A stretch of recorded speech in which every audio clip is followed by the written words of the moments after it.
All right. Good morning, everybody, and welcome to our July higher level high notes. Today we are covering investigations and when does it become an HR investigation? So excited for some really great material that we have today to be presented to you. We are going to be joined by Charlene Fitzpatrick. She is a human capital strategist, keynote speaker, and founder of Human Capital Consultants Consortium, with more than 30 years of experience helping organizations strengthen leadership and build high-performing workplace cultures.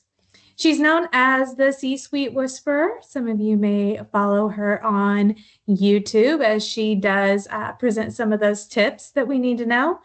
And she specializes in guiding leaders through complex workplace and employee relations challenges with practical, results-driven solutions. Charlene is recognized for turning complex HR topics into engaging, learning experiences that equip leaders with tools they can put to work immediately. I'm excited to see what Charlene has for us today. And so I am going to let her take it from here. Feel free to send questions in through the chat. I'll be monitoring that and making sure we can get those in front of Charlene as she's presenting.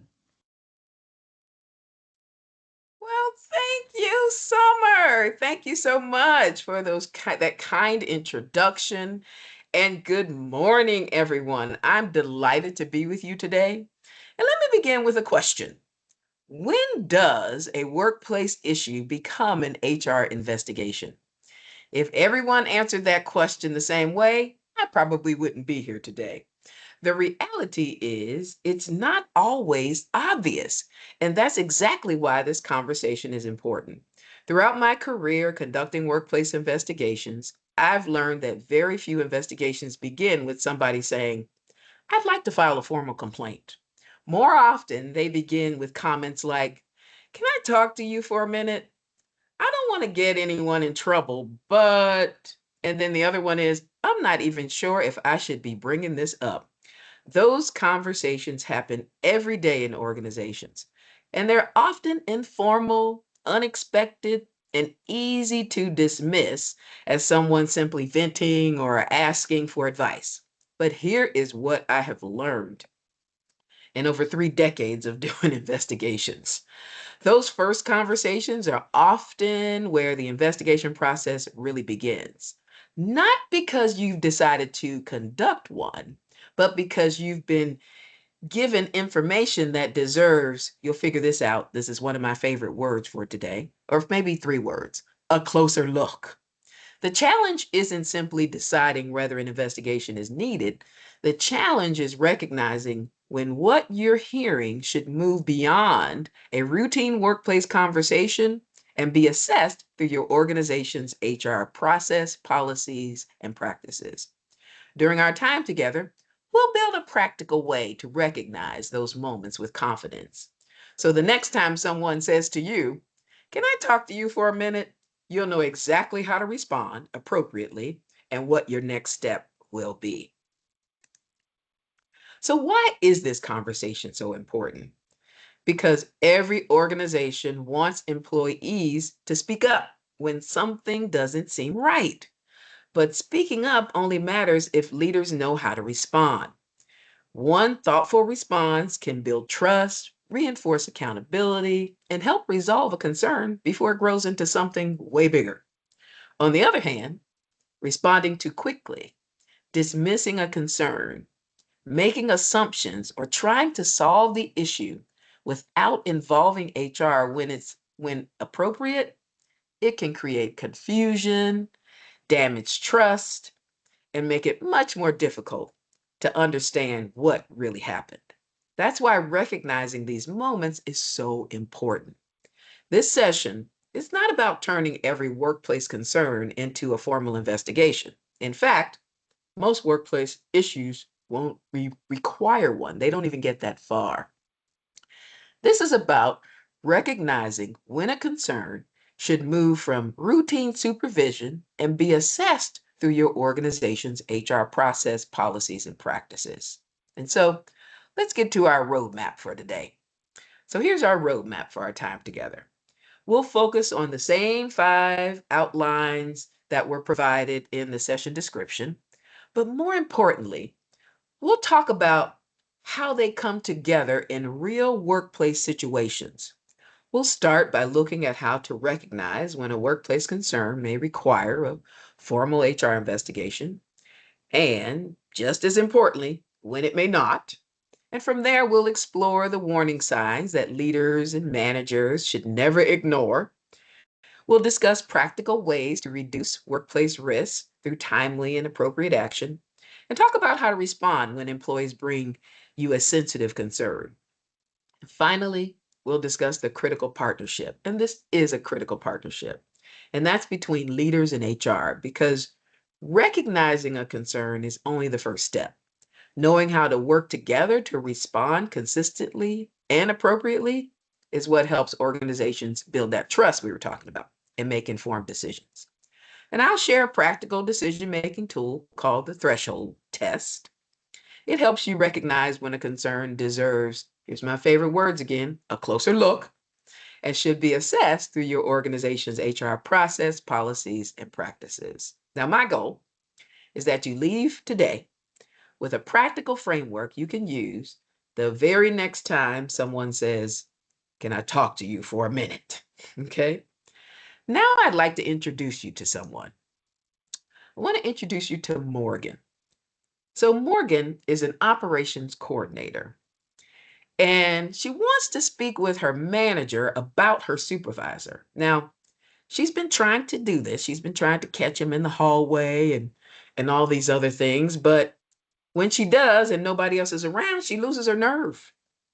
And it just so happened that she's leaving the break room, nobody else is around or even close, and she gets the nerve and stops him in the hallway.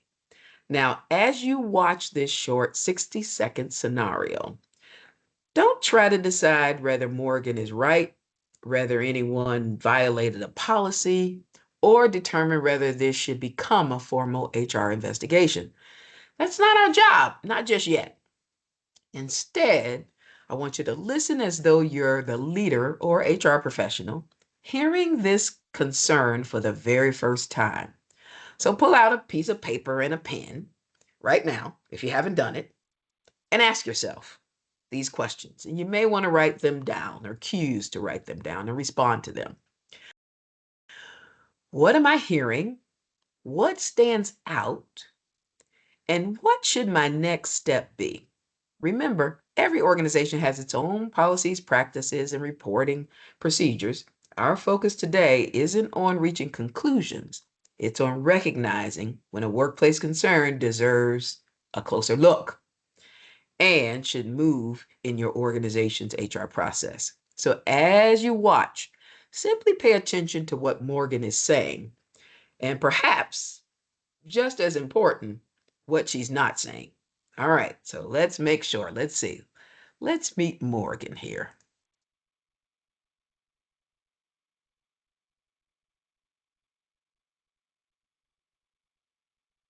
Thanks for making time for me. I'm not really sure how to say this. And honestly, I almost talked myself out of coming in. I don't want to make a big deal out of something if there's a perfectly reasonable explanation. It's just, things have felt different lately. Ever since I spoke up during one of our team meetings a few weeks ago, my supervisor doesn't seem to interact with me the same way. Most conversations are about something I did wrong, and projects I normally would have been asked to work on are suddenly going to other people. Maybe I'm reading too much into it. I really don't know. I just know it doesn't feel right anymore, and it's starting to affect how I feel about coming to work. I'm also worried that if anyone finds out I came to talk to you, it'll just make things worse. Can I ask you something? Can you keep this between us? Thanks. Now, sorry about that. Let's talk about Morgan. I'd love to hear your initial reactions. So using the chat, I want you to type one word or a short phrase that describes what stood out to you as you listened to Morgan. Now, don't overthink it and don't worry about finding the right answer. At this point, we're not trying to determine whether anyone violated policy or whether a formal HR investigation is necessary. We're simply practicing one of the most important skills in our profession, and that is listening carefully before reaching conclusions. What caught your attention? And I'm going to ask my good buddy, Summer, to go ahead and share. What caught your attention? What do we got in there, Summer? Yeah, Charlene, it seems like fear, hesitation, nervousness, Oh, yeah. seems to be a lot of the answers, wanting an understanding, asking to keep it between the two of them, asking to keep it quiet, and that this employee kind of seems scared. Oh, wow. These are great observations. Did you notice something interesting, though? We're all listening to the same conversation, yet we're noticing different things. And that's exactly what happens in the workplace. HR may hear one concern, a manager may focus on another, and an employee may simply know that something doesn't feel right, but may not have the language to describe it just yet. Our role isn't to immediately decide who's right or who's wrong. Our role is to recognize when there were things that we're hearing that deserve a closer look. That recognition is where good decision making begins. Very good. Good point. Now keep Morgan in your thoughts as we keep going here because it's going to get a little bit interesting. All right. So not every workplace concern requires a formal HR investigation. In fact, most of the situations leaders encounter every day are part of good people management. Managers coach employees, they clarify expectations, address performance concerns, they resolve routine workplace conflicts, they help employees navigate day-to-day challenges. And those responsibilities, they don't automatically shift over to HR because an employee is unhappy or a difficult conversation needs to happen. However, the situation changes when what you're hearing may involve discrimination, retaliation, harassment, and you know what I'm talking about, ethics concerns, serious misconduct, or another potential violation of organizational policy. So let's go back to Morgan. Based on what we heard so far, we don't know whether this is a workplace issue that is continued to be, by management to deal with, or rather it requires a formal HR investigation. The answer is we don't know that, not yet.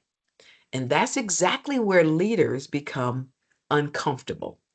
They feel pressured to make decisions before they have enough information. But your responsibility during that initial conversation isn't to prove what happened to determine whether any violation of policy occurred. It's to recognize when there is concern, what deserves a closer look and should move into your organization's HR process. So the question becomes, how do we make that decision consistently? Well, I have some help for you. Meet the threshold test. Now, this one little tool, I hope you'll remember long after hanging out with me today for 40 minutes. When someone brings you a workplace concern, resist the urge to immediately decide what happened or rather, a formal investigation is needed. Instead, pause, ask yourself 4 questions. First one, could this concern involve a protected status or protected activity?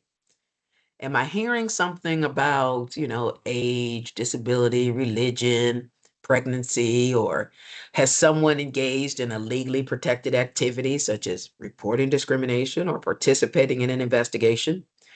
You don't have to determine whether discrimination or retaliation occurred. You're simply recognizing that a protected status or activity might be involved. Second question, could this concern involve a potential policy violation?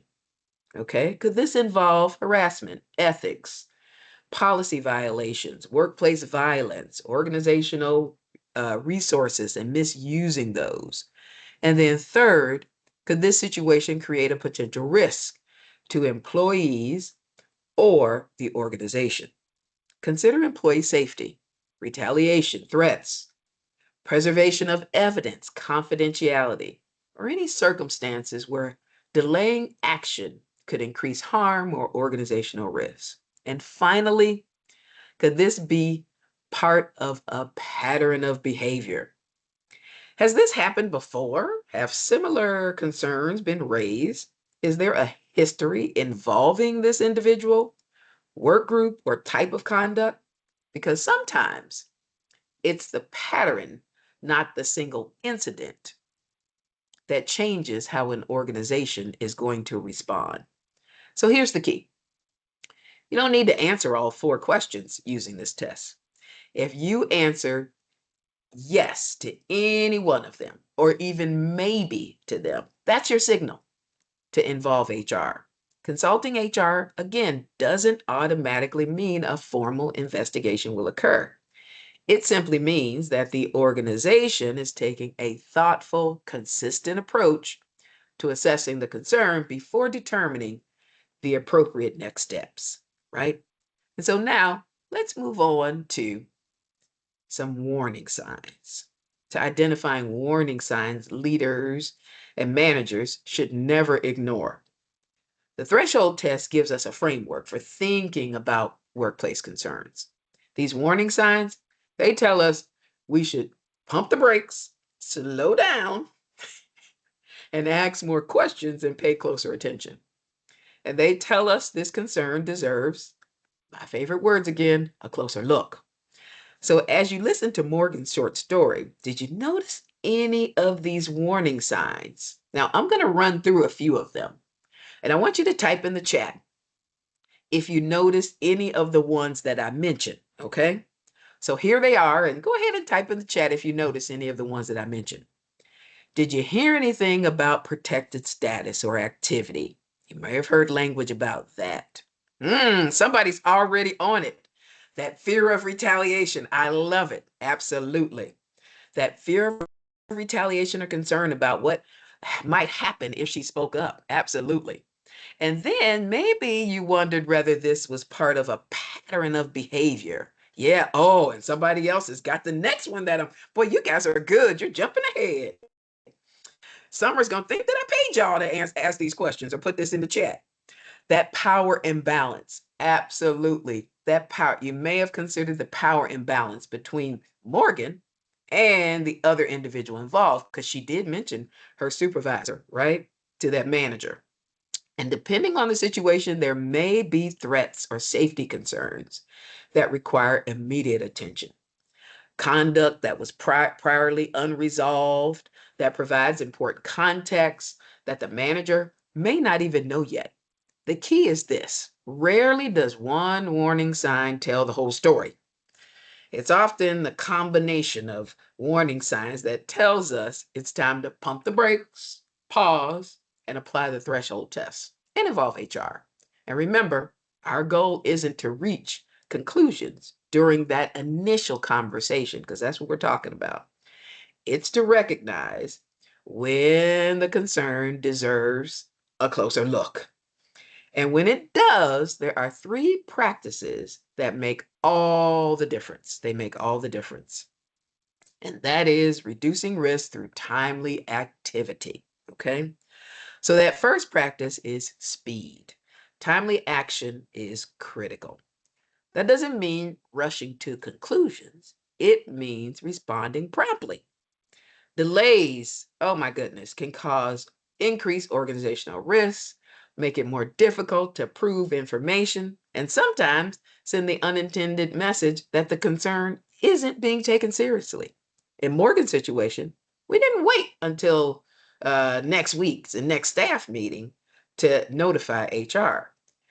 We'd act promptly so the concern can be appropriately assessed. You notice I said assessed, not addressed.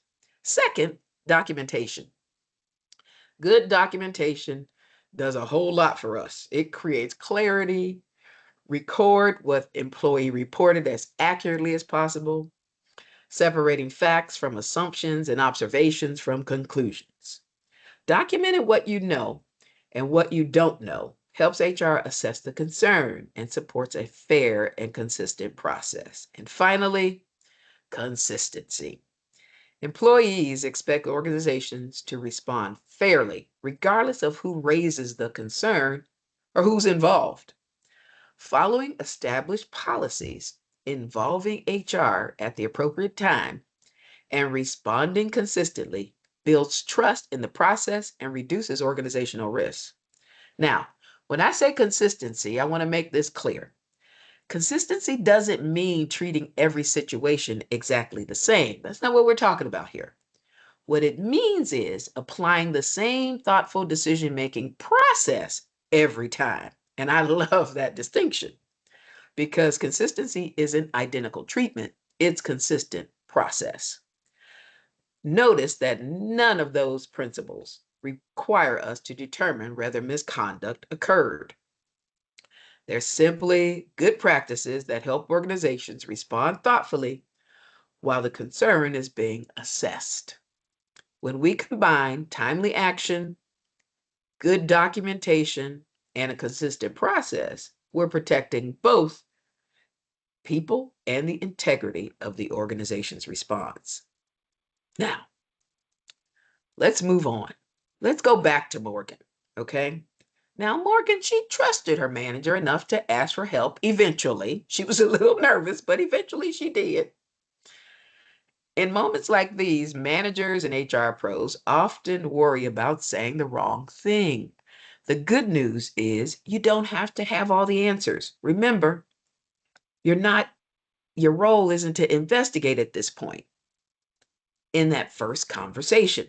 It's to listen, respond appropriately, and ensure the concern reaches the right people. Simple statements can make a tremendous difference. Saying things like, "Thank you for coming to me," or "I take your concerns seriously," lets the employee know they've been heard, but not swaying one way or the other, right? Asking, "Tell me a little more about what happened," encourages conversation without jumping to conclusions.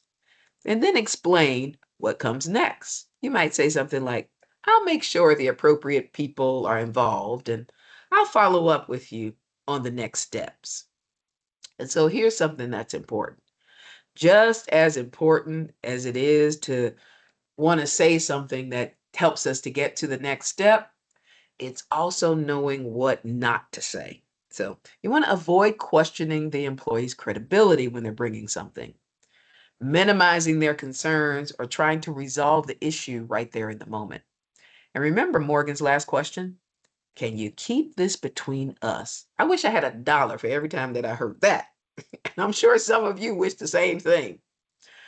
While that request is understandable, we should never promise complete confidentiality. A better response is, "I'll share this only with those who need the information so we can respond appropriately." Employees don't expect perfection. They remember whether they felt heard, respected, and taken seriously. And many of us have heard this exact question. It's one of the most common and the most challenging requests. Now, let's see what often happens next, because in real workplace situations, concerns rarely arrive as complete stories. As conversations continue and additional information is shared, what does the story do? It evolves. It does. It evolves. And so, how does this evolve? So let's fast forward a few days. Morgan's concern has been shared with the appropriate people, and additional conversations begin taking place. As often happens, new information starts to emerge. Morgan recalls that shortly after speaking up during the team meeting, her supervisor told her, maybe you're just not the right fit for this team anymore. During other conversations, coworkers mentioned that Morgan has recently been left out of meetings she normally attends, and projects she typically handled have been reassigned. One employee even shares they've observed similar behavior involving the same supervisor. Are we noticing what's happening here? I think we are. We aren't reaching conclusions. Deciding that retaliation occurred, we have a more complete picture than we did during the first conversation. This is why you don't need to have all the answers when employees first come forward. Workplace concerns, they develop over time. Every conversation has the potential to add another piece to the picture.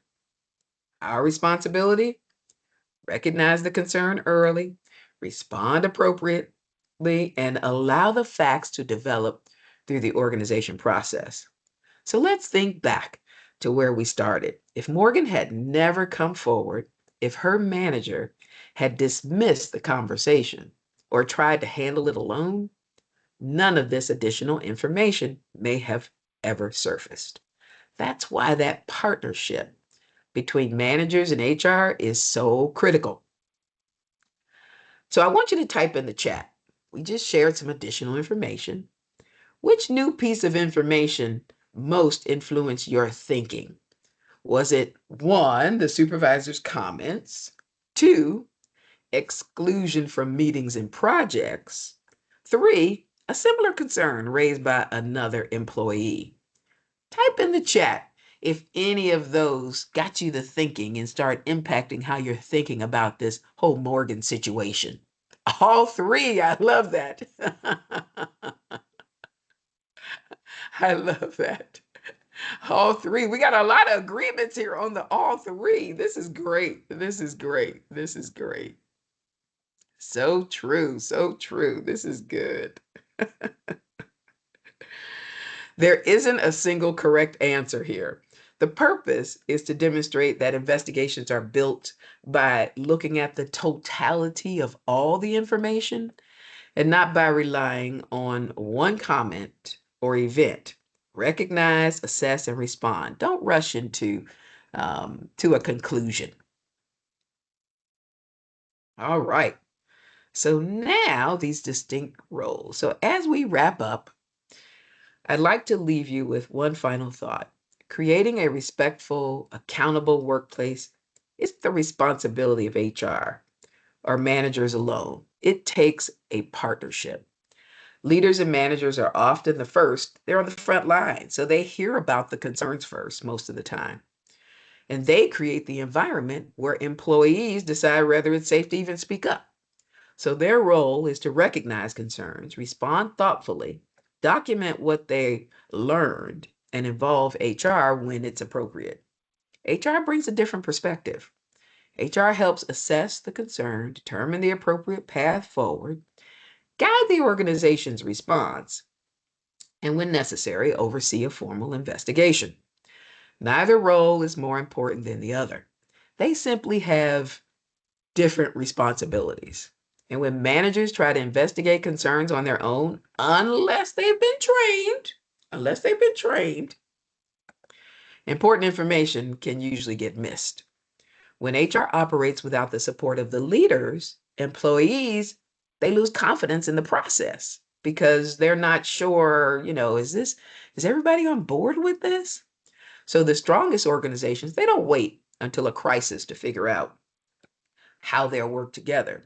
They establish clear roles and shared expectations and open communication long before a concern arises. And at the end of the day, our goal is simply to investigate workplace concerns. Our goal is to create a culture, all right, where employees feel comfortable speaking up. Leaders know how to respond, and HR has the information needed to determine the appropriate next steps.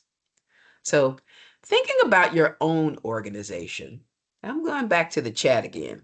How confident are you that managers know when and how to involve HR?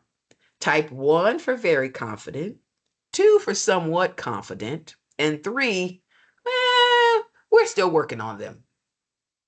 Type in the chat in your own organizations. 1, okay, still working on them. I love it. I love it. Okay, love that. Very confident. Oh, look here. Very good. I love it. This is good. Thank you guys for participating. I love that. Now let's think back to Morgan. Remember, she didn't ask for an investigation. And most employees, unless they have very familiarity with the process, usually don't. She simply asked for someone to listen because her manager recognized the concern, responded appropriately, and partnered with HR, the organization. They were able to gather the information needed to make informed decisions. That's exactly what effective workplace investigations are about. Not rushing to conclusions, but creating a thoughtful, consistent process that helps people feel heard while protecting both employees and the organization. Now, before we get to the Q&A, I want to just say that this is only the beginning of your learning journey. It has to continue, okay? And I want to share 5 things with you. First, not every concern requires a formal investigation, but every concern deserves an appropriate response. And second, feel free to use the threshold test. Third, if the answer in that threshold test is yes or maybe, consult with your HR department. And fourth, during the first conversation, listen more, promise less, and document facts. And then fifth, HR leadership, they have to work together. HR cannot create a safe, accountable workplace without leaders who recognize, report, and respond accordingly. Now, what questions do you have? Please type them in the chat. And while you're doing that, while questions are coming in, one of the most common questions, I thought I would share this, that I receive is, what if the employee says they don't want an investigation? Right? What if they say they don't want an investigation? The organization should listen to the employee's concern, consider their wishes, but the employees do not control whether the organization must assess or investigate the matter. The organization has legal, policy, safety, and ethical responsibilities that require that thing we call a duty to act. Yeah, it's a real thing, that duty to act. So Summer, do we got any questions in there that we want to answer? I'm not seeing any questions come through at this moment, but something I'm wondering about, right? If the concern doesn't come firsthand from the direct employee, does it change the steps that you take in addressing the investigation? Oh, that's a good question. So we're talking about secondhand knowledge. Well, Correct. in the initial part of the process, it really doesn't. Because if somebody brings something to you that's secondhand, the organization and members of management, they have that duty to act. So if somebody comes and they say, well, I heard that so-and-so said such and such, and clearly it's a concern, then the organization and leadership, they have a duty to act. While it may impact the process, but it does not stop it, because when an organization and a member of management hear certain things that they hear, they have to do something about it. They can't not do anything about it. That's a great question. That's a really good question. Okay, so that did get some brains going and some questions coming in on the duty to act. Does it ever get swept away and forgotten? What do you do so you don't look like trouble? Oh, so does it ever, on that duty to act, does it ever get swept away and forgotten? Well, we hope not. It has happened. And usually, that's so funny, because usually when it happens, that's when they call outside assistance, because maybe that it did get swept away and forgotten. But it's what do you do when you don't want to cause like trouble? It's not about causing trouble.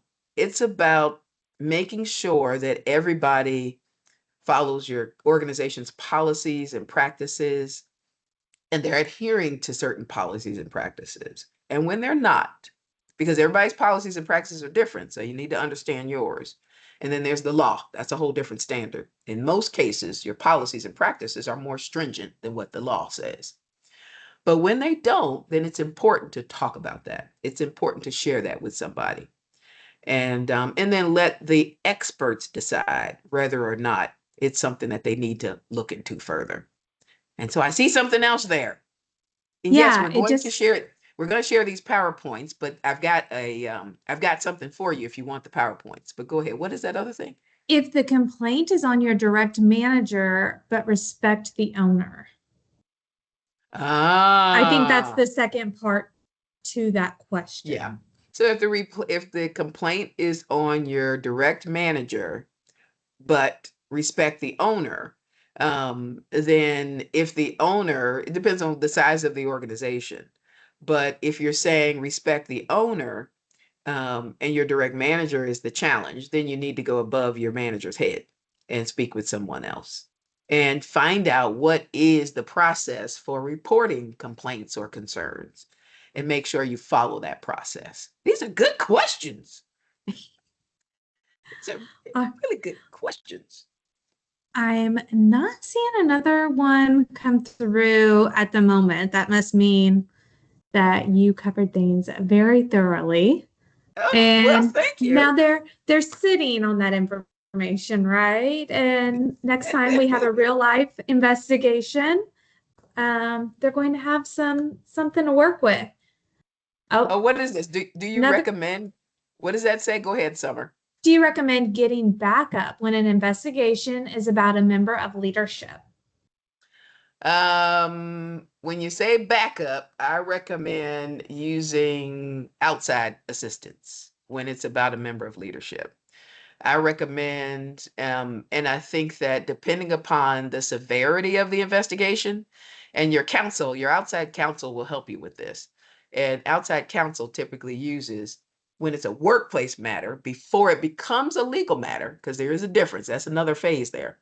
They typically will use people who do HR administrative inquiries or investigations. And so if it's a member of leadership, typically you want to talk to counsel and let them help you work through, should we do this in-house or should we, hire an outside assistance to help us with this investigation? Oh, these are really good questions. Very good questions. I love it. I love it. Okay. So here is where we're going with this. Somebody said something about the slides. So I want to thank everybody for coming. I love this quote by Maya Angelou. And it talks about, I've learned that people will forget what you said, people will forget what you did, but people will never forget how you made them feel. And I hope that I made you feel a little bit more confident today when you get those first conversations on what to do next. So here's the deal. We've got a few things coming up. In the fall, we're going to be doing an how to conduct a thorough investigation course. And it lasts usually about 2 to 3 days. And so I'm working through how to either shorten that up or make sure that all the information is there. And then, and so if you want to get these slides and find out more about that upcoming class, Summer is going to put a link in the chat for me there. And I want you to click on that link, do the evaluation, and then also leave your email if you're interested in connecting. And then, of course, you can connect with me on LinkedIn, and we can chat more. And then, of course, subscribe to our YouTube page so you can find out about the whispers, because this is going to go up in there, of course. But this has been an absolute just joy to hang out with all of you this morning and share something about one of my favorite subjects, conducting workplace investigations. So Summer, with that, I'm going to turn it over to you. All right. I'm looking here. Oh, it was another question. I saw it was in the Q&A and not in the chat, but they moved it over to the chat. So I thought there was one that we missed. I was trying to backtrack there on it. But Thank you, Charlene. This has been great information. And now I feel like next time somebody walks into my office and says, "Can I talk to you a moment?" I'm going to be like, "Hold on a second. Let me get my, let me make sure my right hat is on and that I can think of all the things Charlene told me I need to remember in this conversation so that in case this turns into what should be an investigation."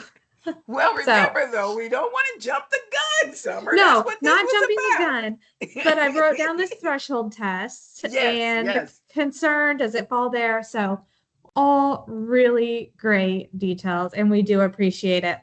Thank I know you. one of the questions was about the slides, but remember as well, this is recorded today. So this will be sent out to you shortly, as well as the CSP credits and the SHRM credits that we have available with this. However, we do want to let you know if investigations are part of your everyday workflow, things that fall under your list of to-dos, Higher Level does have software and products that does ease this process just a little bit. Charlene talked thoroughly on making sure that you are documenting the facts. And whenever you do have those investigations, how are you making sure that they're documented? How are you keeping all of your compliance pieces together and making sure that your paper trail for your investigation is thorough and right at your fingertips for whoever needs it and needs to be able to access that? Higher Level has the tools to help ease you in those investigations. And I would be more than happy to speak with you further on that if that is something that you would love to hear more on. Coming up with Higher Level next month, can you believe we are already in August? Oh my I gosh. can't believe it. We're talking about August 4th and our HR systems and using AI within it and how the automation can save us all time. I know we've all sat down and looked at Copilot, looked at ChatGPT, Claude, whoever you're talking to, and wondered, okay, they've told me this can save me time, but how? So we're going to go over some of that with you on August 4th. And then August 26th, we are doing a live Q&A with the reality of manufacturing hiring, talking labor shortages, higher costs, more pressure from AI. So that is another event that you don't want to miss. There's QR codes there if you'd like to go ahead and get registered for those. And then, of course, you can reach out to me anytime. Always happy to talk HR, always happy to talk through any questions you may have. Thank you all for joining us today. Charlene, once again, thank you for some really great content. As always, this has been wonderful. And I hope you all enjoy the rest of your Wednesday. Thank you. Bye. Goodbye.